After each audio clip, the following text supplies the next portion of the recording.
Karong adlaw ang tibuok simbahang Katoliko sa tibuok kalibutan nagsaulog nining pista sa pagkunsad sa Espiritu Santo or pista sa Pentecostes.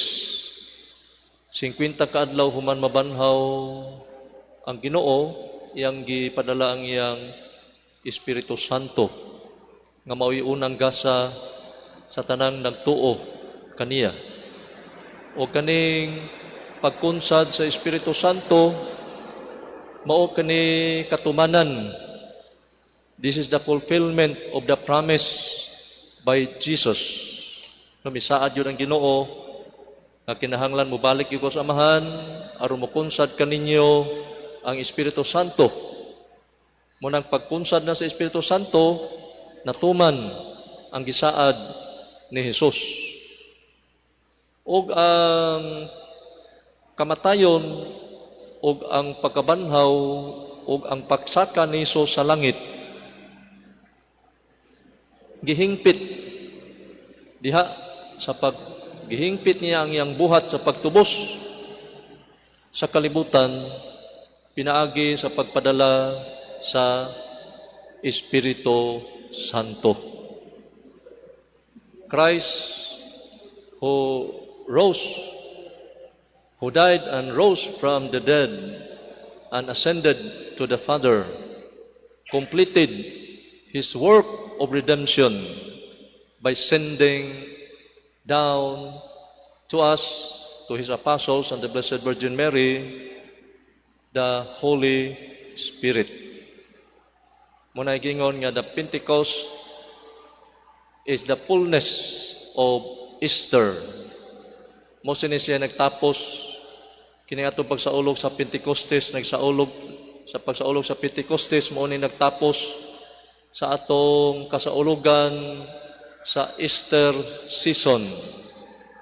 The Pentecost concludes the celebration, 50-day celebration of the Easter season. Unya, ang Espiritu Santo nga gisaad ni Jesus, mao sa ni siya himugso sa simbahan nga ang mga apostoles sa wala pa makunsad ang Espiritu Santo, maunokon mga nitalaw, no? Dili sila maisugon nga misangyaw sa ngalan ni Jesus. Pero sa dihang mikunsad kanilang Espiritu Santo, nagmaisugo na sila sa pagsangyaw sa ngalan ni Jesus. Nawagtang ang ilang kahadlok, ang ilang kauaw, katalaw, pagukon-ukon, pagsangyaw sa ngalan ni Jesus. Muna pinagi silang pagsangyaw, nakahaling kinig pagtuo sa mga tao. Ya sa dihang nituo ang mga tao, namugna na tao ang simbahan.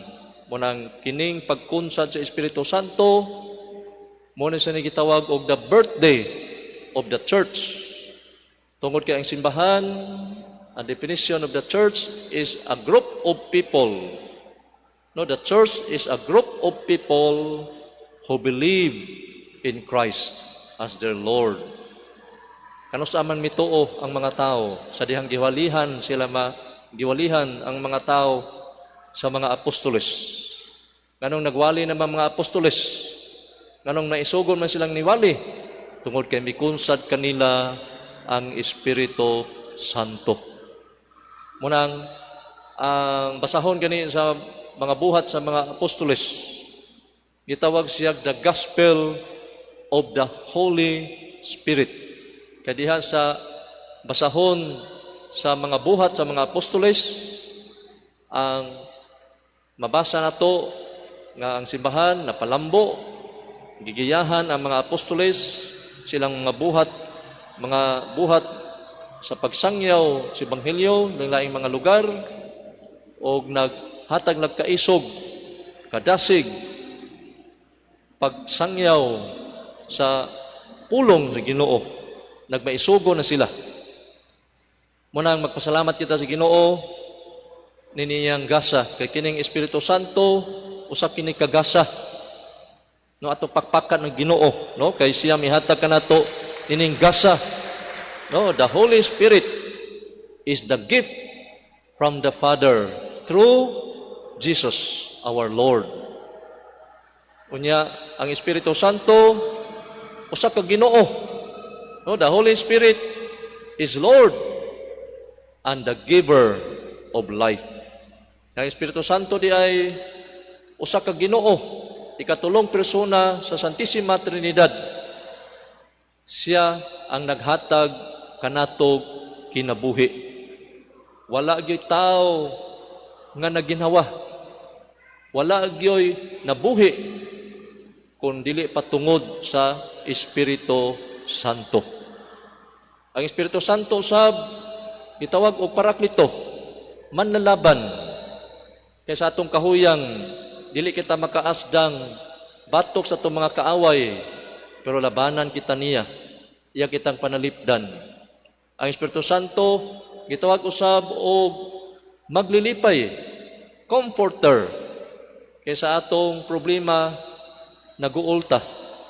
Sa atong mga kabalaka, sa atong mga kalisod, nahugno ta. Kung sangpit kita sa Espiritu, iya kitang lipayon, iya kitang dasigon. Ang Espiritu Santo usab gitawag og maglalamdag. Kaya sa atong kahuyang, dili kita kahibalo, asa o kinsa atong pilion, unsa himong desisyon nga tarong atubangan sa Ginoo, ug iya kitang lamdagan. O ang Espiritu Santo gitawag usab og sanctifier, magsasantos. Wala gitaw nga mahimong santos kundi patungod sa Espiritu Santo. Ang Espiritu Santo mo'y naghatag kanato kabalaan. Ang mahal nga Birhen, Senyor San Jose, San Isidro, dili gini masantos kundi patungod sa Espiritu Santo. Ang Espiritu Santo usab mo'y nagbalaan sa tanang mga butang, no? Iyang inigmisa na to, mingon ang pari nga santos gyud kaw Ginoo ang tuburan tanang kasantos, ipadala ang imong espiritu aron pagsantos nining mga gasa, aron mahimo kini lang kanamo nga lawas sa dugo ni Jesucristo nga among Ginoo. Ug wala say laing nakahibaw sa unahuna sa Dios gawas sa iyang espiritu. Nobody knows the secret, the innermost secret of God except the Holy Spirit. Unya, gingon man gani, nga mato pa San Pablo, kung magpuyo sa inyong kasing-kasing, iyang suwat nga to sa Roma, ingon ng San Pablo, kung nagpuyo sa inyong kasing-kasing ang Espiritu sa Diyos, nga nagbanhaw kang Hesus, siya nga nagbanhaw kang Kristo, muhatag usab o kinabuhi sa inyong lawas, pinagi sa Espiritu, nga naa kaninyo. Nga sa samang pagkaagi sa atong pagkahuyang, tabangan kita sa Espiritu, kay wala kita masayod, unsaon nato pag-ampo. Oh, the Holy Spirit will help us in our prayer. How to pray that is pleasing to the Father. No, mato pa rin San Pablo, tabangan kita sa Espiritu, unsaon nato pag-ampo. Ang Espiritu mismo, mga liupo sa Dios, alang kanato, uban sa mga pag-agulo, nga dili ikasaysay. Mato pa rin ni San Pablo, ang Espiritu nagsusi sa tanang mga butang, bisan pa ni atong labing natago nga mga katuyuan sa Dios. O ang Espiritu Santo nasayod, nakahibaw, unsay sud sa kasing-kasing ug hunahuna sa tao. Wala di pulong nga gilitok sa tao, nga wala madunggi sa Espiritu Santo. The Holy Spirit hears all the words uttered by man. Why natago sa Espiritu Santo? Makadungog siya, makahibaw siya. Unya, matupan ni San Pablo nga walay laing nasayod sa mga nahuna sa katao gawas sa iyang kaugalingong espiritu. Ingon nga ang espiritu sa Dios lamang ang nasayod sa tanan mahitungod sa Dios. Ang Espiritu Santo usab nasayod sa tanang gihunahuna gitinguha sa mga tao. Sa walay duha-duha matupan San Pablo nasayod kamo nga kamo templo sa Dios ug nagpuyo diha kaninyo. Ang Espiritu sa Dios busa ang muguba sa templo sa Dios, laglagon sa Dios, kay balaan ang templo sa Dios o kamo ang templo niya. Yamato pa rin San Pablo nga to sa Korinto, ang matag-usa gihatagan og pipila ka ilhanan sa presensya sa Espiritu alang sa kaayuhan sa tanan. Ang Espiritu naghatag sa katawo og mensahe o kaalam, samtang sa uban naghatag sa mensahe sa kahibalo.